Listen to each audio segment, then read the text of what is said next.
تو کسی کو مشکلات بھیج کر نعمتوں کی حالت میں شکر، مشکلات کی حالت میں صبر اور اللہ سے ہر حالت میں رجوع کرنا ہی ہماری کامیابی کا تعین کرتے ہیں۔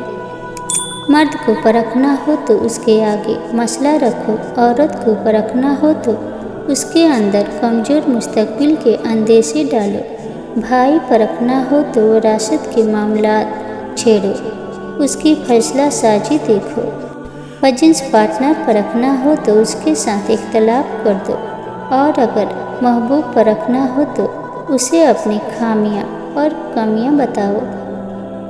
آج کل جو حالات چل رہے ہیں، میری تمام مرد و خواتین سے مؤدبانہ گزارش ہے کہ اپنے گھر کے مردوں سے خواتین اور خواتین سے مرد حضرات بلا وجہ نہ الجھیں، بے جا فرمائش کو ختم کر دے، کمانے والوں پر اتنا بوجھ نہ ڈالے کہ وہ کچھ غلط کرنے پر مجبور ہو جائے، کم کھائے، سادہ پہنے اوڑھے، کمپرومائز کریں اور خوشحال رہیں، انہیں ذہنی مریض نہ بنائیں۔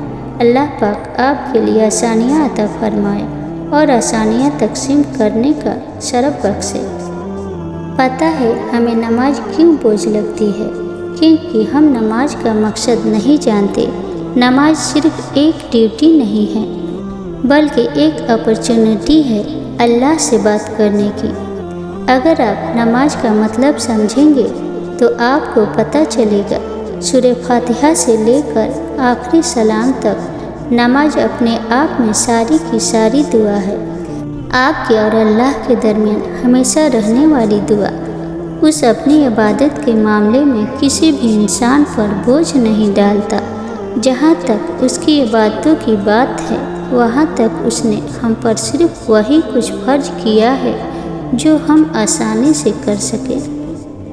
جب ہم کسی معاملے میں اللہ سے مشورہ مانگتے ہیں نا تو مشورہ بھی ملتا ہے اور غیبی مدد بھی، مگر ہم دھیان نہیں دیتے۔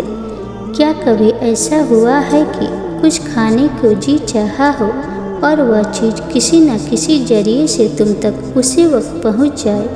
کیا کبھی ایسا ہوا کہ کہیں سے بھی مدد کی امید نہ ہو لیکن اچانک سے کہیں سے وہ آ جائے؟ کیا کبھی ایسا ہوا کہ اپنا کوئی دھوپ میں لا کر کھڑا کر دے اور اچانک سے کوئی اجنبی سا شخص ہاتھ تھام کر چھاؤں تک لے جائے، نہ کوئی سوال کرے نہ جواب؟ کبھی ایسا ہوا ہے کہ سورج کی دہکتی کرنوں سے جسم پگھلنے لگے اور اچانک سے بارش ہو جائے؟ کبھی ایسا ہوا ہے کہ جو تم نے منہ سے دعا مانگی ہی نہیں وہ قبول ہو کر تمہارے روبرو لا کر کھڑی کر دی گئی ہو؟ ایسا ہوتا ہے، اللہ مختلف ذریعوں سے مدد بھیجتا ہے۔ وہ اگر کوئی چیز واپس لے لیتا ہے تو اس کی جگہ بہترین چیز سے بھی نوازتا ہے۔ وہ معجزے بھی کرتا ہے اور دعائیں بھی قبول کرتا ہے، بس اس کا انداز جدا ہے سب سے، اس لیے تم سمجھ نہیں پاتے۔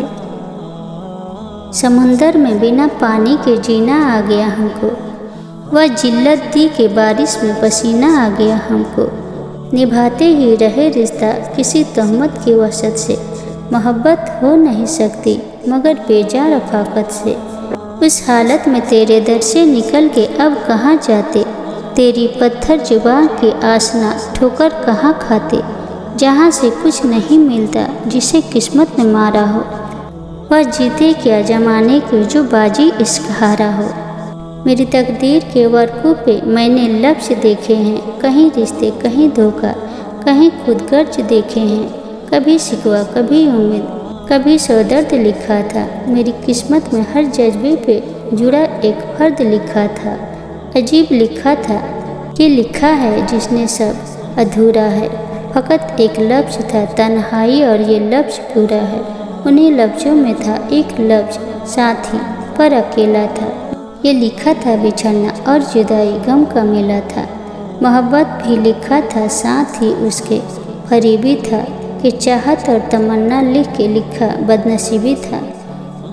اے میرے رب، وہ سب دعائیں جو دل اور زبان کے درمیان معلق ہیں تو ان کے بارے میں باخبر ہے، بس اپنی حسن تدبیر اور اپنی آسانی کے ساتھ انہیں آسان بنا اور ان کا انتظام فرما۔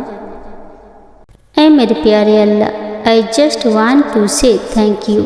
شکریہ میرے عیبوں پہ پردہ ڈالنے کا، شکریہ اتنے گناہوں کے بعد بھی سزا نہ دینے کا، شکریہ اتنی ساری محبت کا، شکریہ زندگی کو اتنی خوبصورت بنانے کا، شکریہ اتنی ساری نعمتیں دینے کا، شکریہ اتنی عزت دینے کا، شکریہ اپنے عشق میں مبتلا کرنے کا۔